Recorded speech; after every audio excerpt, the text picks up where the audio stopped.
Voice news, आपकी आवाज आपकी खबर। नमस्कार। आज हम उत्तराखंड के उत्तरकाशी में जो एक बहुत ही दुखद घटना हुई है 5 अगस्त 2025 को, उस पर थोड़ी गहराई से बात करेंगे।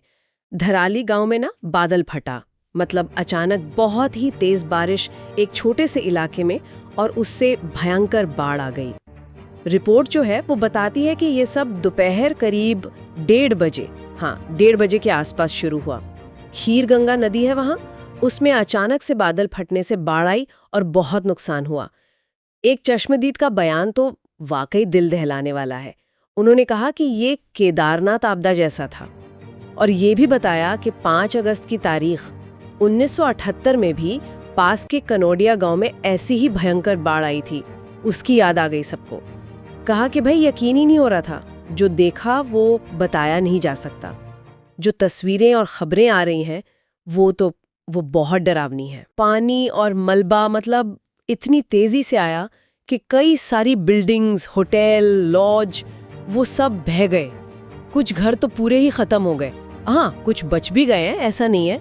मलबा इतना ज्यादा है कि जो बचाव करने वाले लोग हैं उनके लिए भी चलना मुश्किल हो रहा है। और खबर ये है कि बादल फटा था खीरगढ़ में, वो कोई 12,000 फीट की ऊंचाई पर है जगह। और ये जो तबाही हुई ना, इसमें पानी की रफ्तार का बहुत बड़ा हाथ था।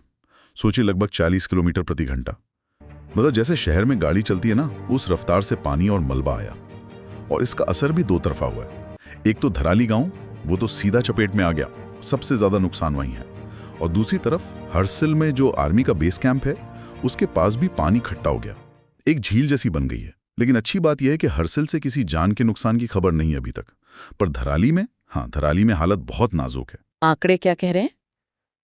सरकारी तौर पर तो शायद 4 मौतों की बात है। जी, सरकारी तौर पे 4 मौतों की पुष्टि हुई है, लेकिन जो लोकल लोग बता रहे हैं वो कह रहे हैं कि 50 से ज्यादा लोग लापता हैं। बल्कि कुछ अनुमान तो ये भी कह रहे हैं कि शायद 100 से भी ज्यादा लोग हताहत हुए हों।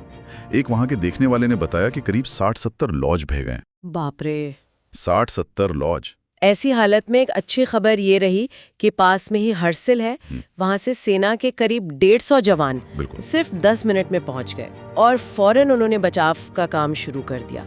जो घायल है उन्हें पास के अस्पतालों में ले जाया जा रहा है। सेना का इतनी जल्दी पहुंचना बहुत बहुत अहम था। लेकिन देखिए, बचाव के काम में मुश्किलें भी बहुत हैं। एक तो बारिश बहुत हो रही है लगातार, और पहाड़ी इलाका है तो वहां वैसे भी पहुंचना, काम करना मुश्किल होता है। एनडीआरएफ की टीमें भेजी गई हैं दिल्ली से, देहरादून से। कुल मिलाकर 65 जवान हैं शायद, जिनमें से 45 को धराली भेजा गया है। कुछ पहुंच गए हैं, कुछ रास्ते में होंगे। अच्छा। बड़े ऑपरेशन के लिए ना चिनूक और MI-17 हेलीकॉप्टर भी तैयार रखे हैं। तकनीक का भी इस्तेमाल हो रहा है, जैसे थर्मल इमेजिंग सिस्टम होते हैं। जो गर्मी से पता लगा लेते हैं। बिल्कुल, मतलब मलबे में अगर कोई दबा हो तो शरीर के गर्मी से पता चल जाता है, वो इस्तेमाल कर रहे हैं। और एक IBX ब्रिगेड है, वो पहाड़ों पर रेस्क्यू में एक्सपर्ट है।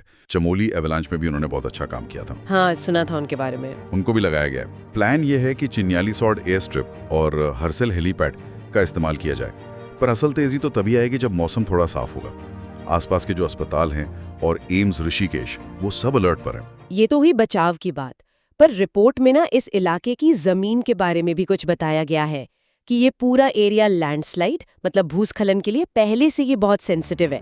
यहाँ की मिट्टी कमजोर है, कटी हुई रहती है, और घटना से ठीक पहले कहने के कोई 10 मिनट तक बहुत जोरों की घनघोर बारिश हुई थी। और यहीं पर वो बात आ जाती है कि प्रकृति कितनी नाजुक है और इंसान का दखल कितना बढ़ गया है। रिपोर्ट में इसका जिक्र है। पिछले कुछ सालों में देखिए कितना कंस्ट्रक्शन हुआ है वहाँ।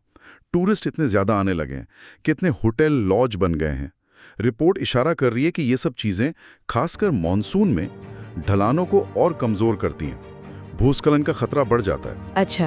और जब ऐसी सेंसिटिव जगह पर, जब मिट्टी पहले से कमजोर है, ढलानें स्थिर नहीं है, वहां अचानक बादल फटने जैसी घटना हो जाए, मतलब बहुत ही कम समय में बहुत ज्यादा बारिश, तो फिर नतीजा ऐसी भयानक फ्लैश फ्लड के रूप में ही सामने आता है। कंट्रोल करना मुश्किल हो जाता है। तो कुल मिलाकर हमने देखा कि कैसे उत्तरकाशी के धराली में शायद प्रकृति का गुस्सा और इंसानी गतिविधियों का असर दोनों मिलकर एक भयानक त्रासदी बन गए। जान माल का बहुत भारी नुकसान हुआ है और सेना, एनडीआरएफ बहुत मुश्किल हालात में लोगों को बचाने में लगे हुए हैं। ये घटना एक बार फिर हमें याद दिलाती है कि हिमालय का क्षेत्र कितना नाजुक है। बिल्कुल। और इसी सारी जानकारी को देखते हुए ना, एक बड़ा सवाल मन में आता है कि हिमालय जैसे इतने नाजुक इकोसिस्टम वाले इलाके, जहाँ एक तरफ विकास की ज़रूरतें भी हैं, कंस्ट्रक्शन भी हो रहा है, और दूसरी तरफ मौसम का मिजाज बदल रहा है, कभी भी कुछ भी हो जाता है, एक्सट्रीम वेदर इवेंट्स बढ़ रहे हैं, तो ऐसे में ये जो विकास है और पर्यावरण की सुरक्षा, इनके बीच संतुलन कैसे बनाया जाए, ये वाकई एक बहुत बड़ी चुनौती है जिस पर लगातार सोचने की ज़रूरत है।